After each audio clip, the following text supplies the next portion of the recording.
Welcome back to the Homestead Shenanigans channel. It's been a few days since I did a video. Hi, I'm Caroline, and yeah, so we've been buried in snow. We've been getting snowstorm after snowstorm, and it's buried the cozy camper. We've been trying to keep the snow off the roof. And for the most part, that's been happening. Still need some more work. The shed, the wood shed that I showed you, well, it got quite a bit more snow. We're just waiting for that to come down. We need some sunshine. So anybody who's been traveling, you need to bring back some of that sun. A little cold out here today. I think when I got up this morning it was minus 17 this morning. I think it's warmed up to about minus 11 or minus 10. That's Celsius, by the way. So yeah, lots and lots of snow. Yesterday we had blue sky here, but about 20 minutes, half hour away, the wind had picked up and they had whiteouts galore. People had to abandon their cars on the road and couldn't get to them until today.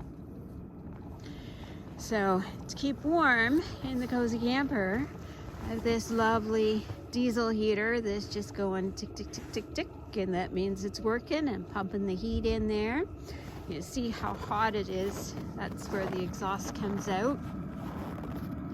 And this diesel heater is actually a secondary one that gets run underneath on really cold nights.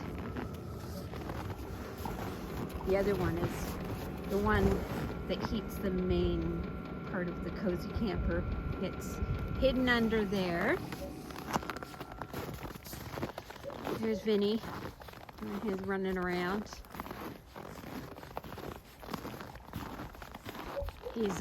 He's from Belgium. Actually, he was born here in Canada, but his breed is from Belgium, and so they're quite used to this winter. And we have one casualty. We had a Shelter Logic, and the snow just got too much for it. We didn't get a chance to get it cleared off during this last batch.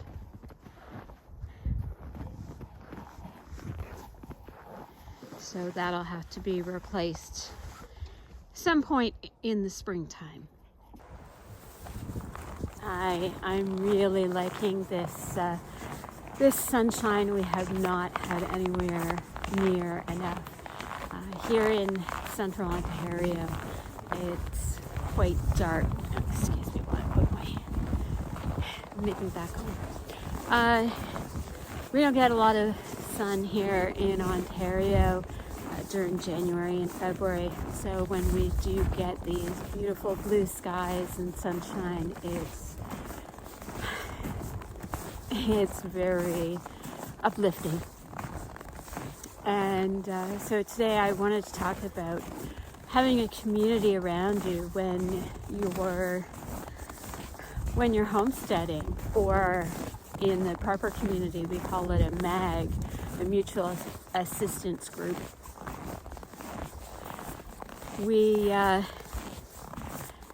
And that's essentially what a community is when you're homesteading or having some difficulties. You need people around you that can help out if you have problems, and this has been brought to the forefront when I broke my wrist. Thankfully, I live on some property, with family. I'm going uphill, so I haven't done a lot of exercise lately. I'm very fortunate that I live on the same property with family, and they have snow blowers and plows in order to plow the driveway.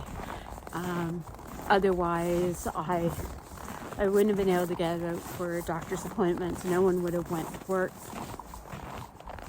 But when you live in the country, you need all of that. And even with that, it took two people several hours to clean out the driveway in order for us to be able to drive in and park. And when you're planning to live in the country or on a homestead, you need people around just in case you have some problems, whether it's fairly minor, like a broken wrist, as disruptive as that is, or for someone who requires a lengthy hospital stay, or if I had broken my leg, I wouldn't have even been able to get out here. I know people who have had to stay off their legs for weeks, months, whereas with a lot of caution, I can use my wrist and I can use my hand to do some simple things.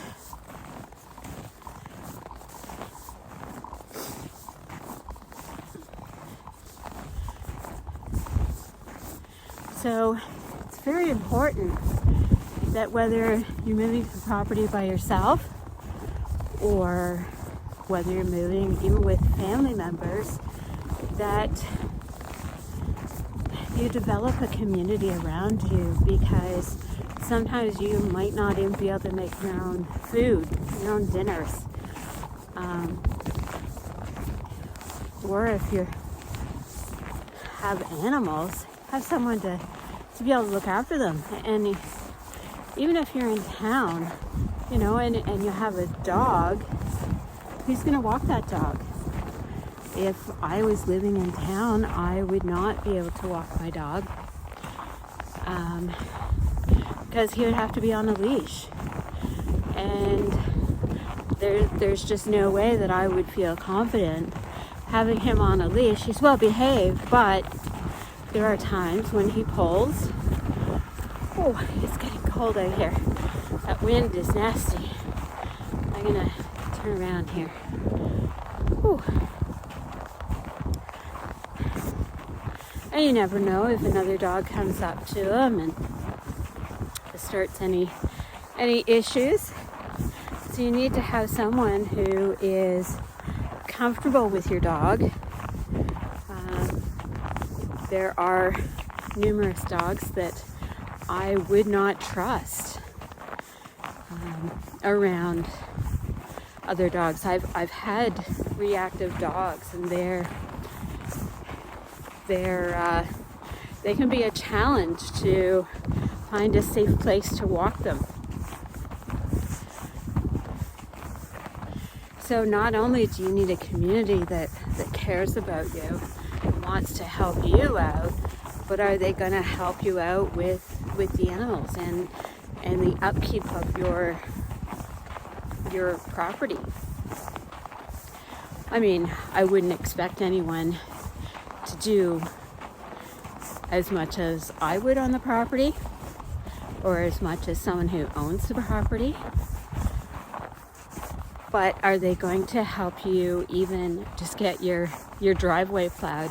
There are people on all of my local community groups, and they're asking for help. We have had so much snow over the last couple of weeks that people are snowed in, and if they don't have plow equipment, if they don't have people in their small group that can help them out, they're stuck.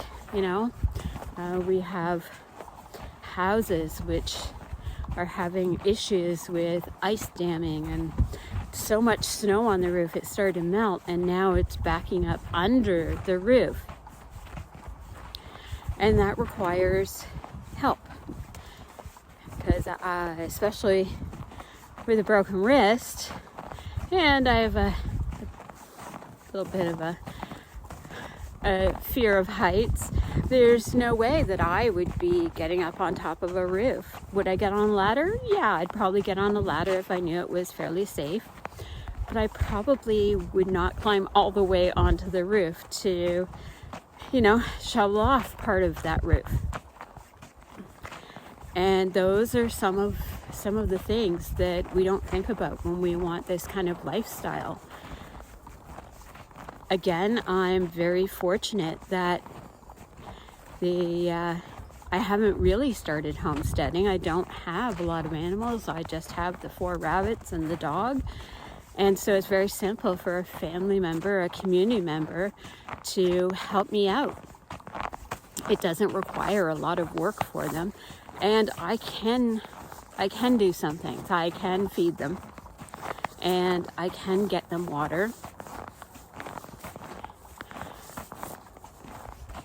And that's been a bonus, that I didn't break a leg. I don't wish that on anyone. That really puts a damper on your plans for things. So if you're planning on having a homestead, also plan to have a community, whether that's family members, whether it's people that live near you, people that can get to you if there are issues. You're going to need them. Don't know when, but at some point there is probably going to be something that comes up and you're going to need that help. So I hope this has given you some thoughts on what your future plans are for homesteading, or even just moving out to the country. I still love it. I'm still happy that I'm out here, and I am so very thankful for the family members that I share the property with, that we can help each other out when necessary. So, thank you for going on this walk with me. I've been cooped up for far too long and needed to get out. And this sunshine, even though it's cold and if you get up in the wind, it's really cold. But down here, it's not quite so bad. And if you want to continue following on the journey, hit the subscribe button. Give us a like, and we'll talk to you in the next video.